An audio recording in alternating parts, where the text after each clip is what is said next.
देखो, आप सुबह बताया था कि प्रत्येक भगवान में कुछ शक्ति है, और जिस भी भगवान का जो साधना करता है उसको छोटी मोटी हल्दी की गांठ वो जरूर दे देता है पंसारी बनाने के लिए। जो जाकी सरना बसे ताको ताकी लाज, जल सोही मछली चढ़ जा बह जाते गजराज। अब जो भी संत जिस भी भगवान की साधना करता है उससे उसको लाभ जरूर मिलता, उसके लेवल का, उसके सत्र का। अब जैसे किसी की मित्रता तहसीलदार से है और तहसीलदार की जो दोस्ती है, तो तहसीलदार के पास जब वो जाएगा, उसका कोई छोटा मोटा रजिस्ट्री का काम होगा तो तहसीलदार अपनी कुर्सी पर बैठा कर सारा काम करवा देगा और चाय पियाओगा। लेकिन उसकी मित्रता तहसीलदार से, फिर उसका काम डीसी ऑफिस में आवेगा तो वो कुछ नहीं करा पाएगा। इसी प्रकार परमात्मा कहते हैं हम उस समर्थ का, पूर्ण परमात्मा तत् ब्रह्म परम अक्षर ब्रह्म का शरणा लें, उसकी शरण में जाएं जिससे हमारे सारे काम ठीक हो। जैसे प्रधानमंत्री का कोई नुमाइंदा, कोई व्यक्ति हमने मिल जावा तो मुख्यमंत्री भी हमारे साथ और यहाँ के सब प्रशासन भी हमारे साथ और सारे काम आप हों। समर्थ का शरणा गहो रंग होरी हो, भाई कभू न हो ए काज राम रंग होरी हो। समर्थ का शरणा लो रंग होरी हो, और कदे ना हो अकाज राम रंग होरी हो। होरी माने खुशी। पूर्ण परमात्मा की शरण में जाने से आपकी सदा खुशी रहेगी, कभी अकाज नहीं होंगे, यानी आपके सारे काम ठीक हो जाएंगे। यदि हम छोटे भगवानों के, निम्न सत्र के भगवानों की आसरा लेंगे, वो अपने सत्र का लाभ जरूर दे देंगे, लेकिन मोक्ष नहीं, और कोई कर्म दंड आ गया तो उसको ठीक नहीं कर सकते।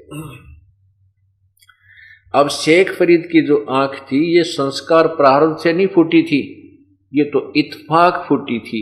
जैसे मोरध्वज के लड़के को मोरध्वज के लड़के ताम्रध्वज को भगवान श्री कृष्ण ने कटवाया था आरे से, स्वयं ही उसको ठीक कर दिया। ये कर सकते हैं, और उन्हीं की भक्ति करने वाला संत भी छोटी मोटी ऐसी कोई क्रिया सिद्धि दिखा सकता है। शेख फरीद की आंख प्रारब्धवश नहीं फूटी थी, वो इत्फाक फूटी थी, और उसको अपनी सिद्धि से उसने ठीक कर दिया। उस सिद्धि दिखाने में उस संत को कई वर्षों की पुण्य कमाई समाप्त करनी पड़ी, ऑटोमेटिक हो जाती है। तो इस प्रकार अब शेख फरीद ने को जो अपने उसके गुरुदेव ने मार्ग विधि बताई, वह पक्की गांठ बांध ली, पक्का दृढ़ निश्चय हो गया कि हमारे गुरुजी पूर्ण है, मेरी आंख भी ठीक कर दी, और इन्होंने जो विधि भक्ति की बताई है वह ओके है, उसमें कोई डाउट नहीं है। इस कारण से पूरा दृढ़ता के साथ गुरुदेव के बताई क्रिया को, यानी तप को कर रहा था।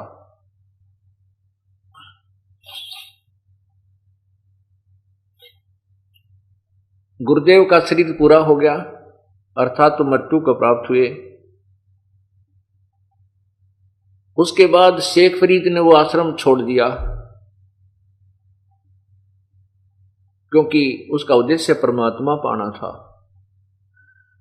गुरुदेव ने बता रखा कि तप से परमात्मा पर प्राप्ति होगी, अल्लाह के दीदार होगा। अल्लाह का दीदार माने दर्शन, साक्षात्कार। जैसे अभी आपने सत्यार्थ प्रकाश में पढ़ा था, भगवान निराकार है और उपासना से पाप तो कटते नहीं है, और परमात्मा का साक्षात्कार भगवान मिल जाता है।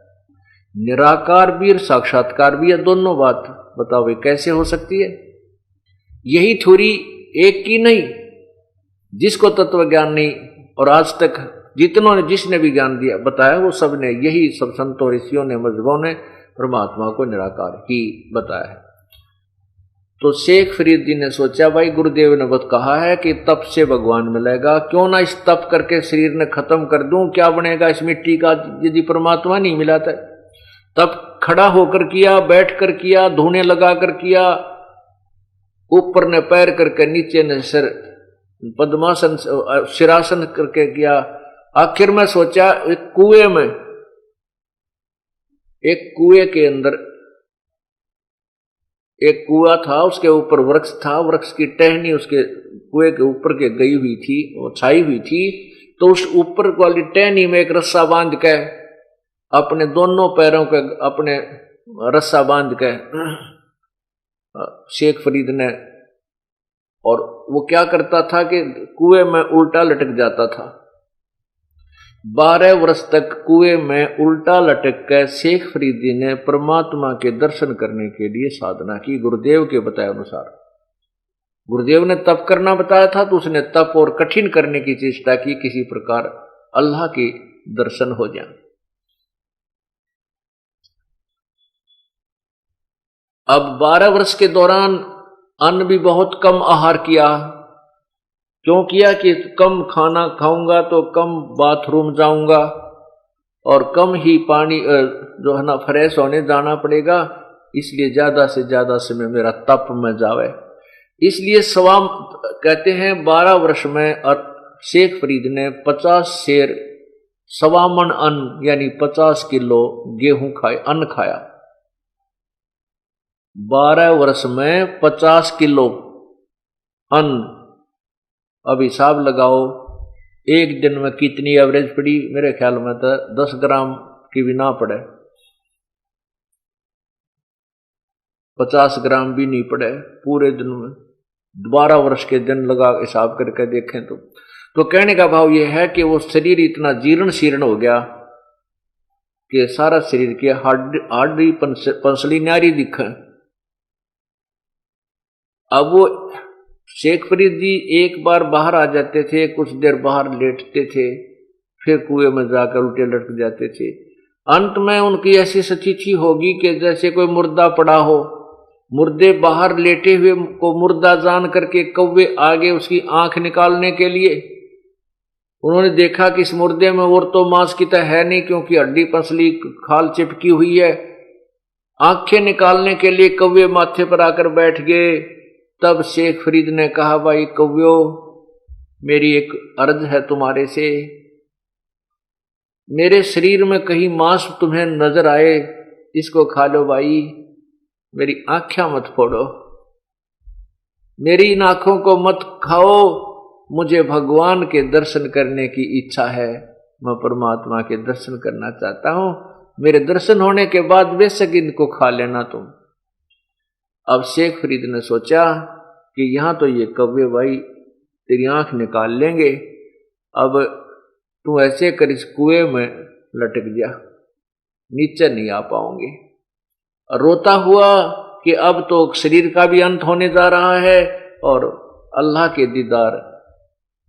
का दीदार हुआ नहीं, दर्शन नहीं हुए। हे भगवान, यह क्या बना इस माटी का, मुझ नीच में कोई त्रुटि रही होगी प्रभु। गुरुदेव ने तो मार्ग सही बताया। अब परमात्मा तो कहते हैं, तप से राज मदमानम जन्म तीसरे शुक्र शवानम। तप से राज्य होता है, राज से फिर राजा का अभिमान इतना हो जाता है कि वो इतने पाप इकट्ठे कर ले जाता है, तीसरे जन्म में कुत्ता गधा सुअर की जूनी को प्राप्त होता है। अब परमात्मा ने, क्योंकि हम उस परमात्मा कबीर जी की आत्मा है, अल्लाहु अकबर की आत्मा है, अल्लाह कबीर की आत्मा है, उसी को दया आती है, रहम आता है। उस परमात्मा की ये भी चिंता रहती है कि कहीं इन आत्माओं का भगवान से विश्वास ना उठ जाए, और जिस समय भक्ति समय आएगा, भक्ति काल आएगा, कहीं वहां उस समय तक भगवान का नाम और निशान समाप्ति ये काल ना करवा दे। इसलिए वो परमात्मा स्वयं अपनी कृपा भी बख्श करके उन पुण्य आत्माओं को बाहर जाते हैं, आते हैं, फिर चले जाते हैं। पूर्ण परमात्मा यानी अल्लाह अकबर, वो भगवान कबीर सतलोक से चलकर आए और कुएं के ऊपर प्रकट हो गए एक मनुष्य शरीर में। अब शेख फरीद कुएं में उल्टा लटका हुआ था।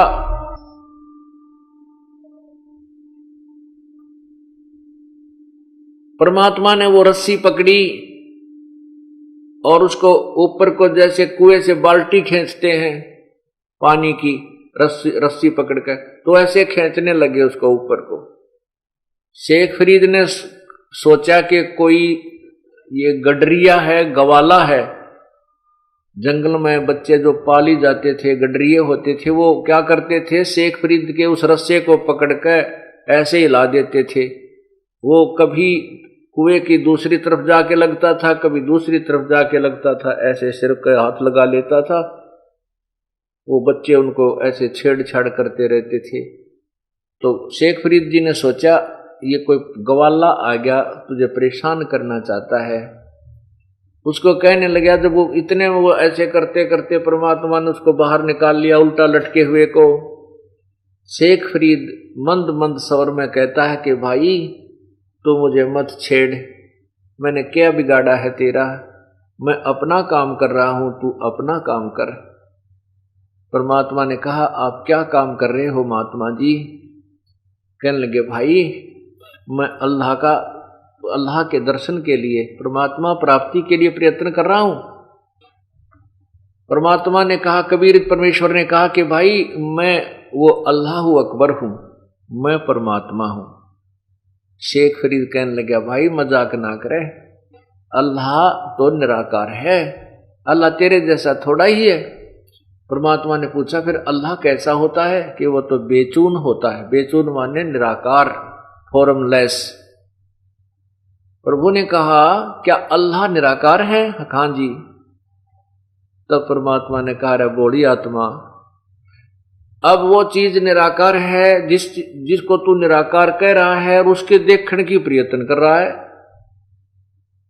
उसके दीदार के लिए तू पांव पीट रहा है, प्रयत्न कर रहा है, शरीर गाल दिया, नादान अपनी थ्योरी तो देख ले, तू कह के रहा और कर क्या रहा।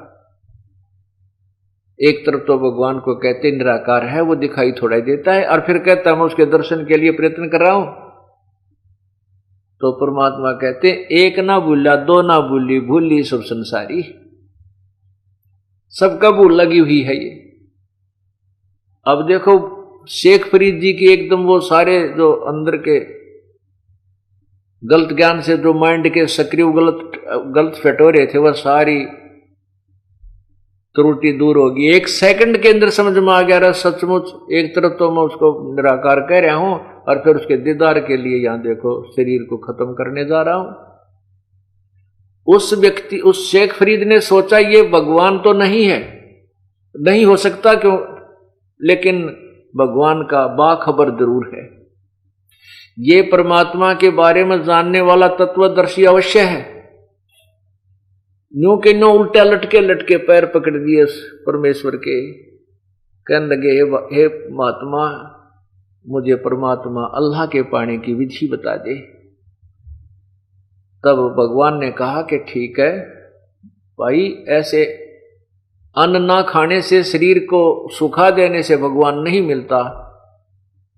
आप कुछ आहार कीजिए, ज्यादा भी मत खाओ, इतना मत खाओ कि अंगड़ाई टूटने जमाइया और भक्ति भी ना होए, और इतना भी मत खाओ कि ये तुम्हारे शरीर कंडम हो जा, खत्म हो जा, मुड़ जा, ये कमल भी सीधे ना रहे, ये कमर न्यू होगी तेरी, जो क्या पड़ा सारा काम बिगड़ गया। तो इस शरीर तेरी के सतुरता है भाई, इसको अपना अच्छी तरह कपड़े तो तन ढक कर रख और अल्प आहार कर, थोड़ा खाना खा ले, ज्यादा मत खा, पर खा जब से। व्रत रखने से बात नहीं बनेगी। जैसे गीता जी के अध्याय नंबर 6 के मंत्र 16 में कहा कि अर्जुन, ये योग यानी परमात्मा की प्राप्ति की साधना सिद्धि न तो अधिक खाने से और न बिल्कुल न खाने वाले की, ना गणे सोने वाले की, ना गणे जागने वाले की सिद्ध होती है। अर्थात ना तो गणा खाने वाला भक्ति कर सकता है, ना कति ना खाओ जो व्रत रखता है वो भी, उसकी भक्ति भी व्यर्थ है। और जो लोग दिखावा सारी रात जागे वो भी ढोंग कर रहा है, ना गणे जागने वाले की, और ना तड़ सुबह सांझ पड़कर सोए, तड़के 8 बजे उठे, उसकी भी भक्ति नहीं सिद्ध हो सकती। यानी हिसाब का खाना खावे, अपनी नींद भी ले और भक्ति भी करे, तब ये भक्ति सफल होती है। आहार करे, बिल्कुल खाना नहीं छोड़े। तो शेख फरीद जी ने उस परमेश्वर का संग किया, उनको गुरु धारण किया और नाम जपया, तब यथार्थ भक्ति करके अपने मोक्ष की साधना बनाई। तो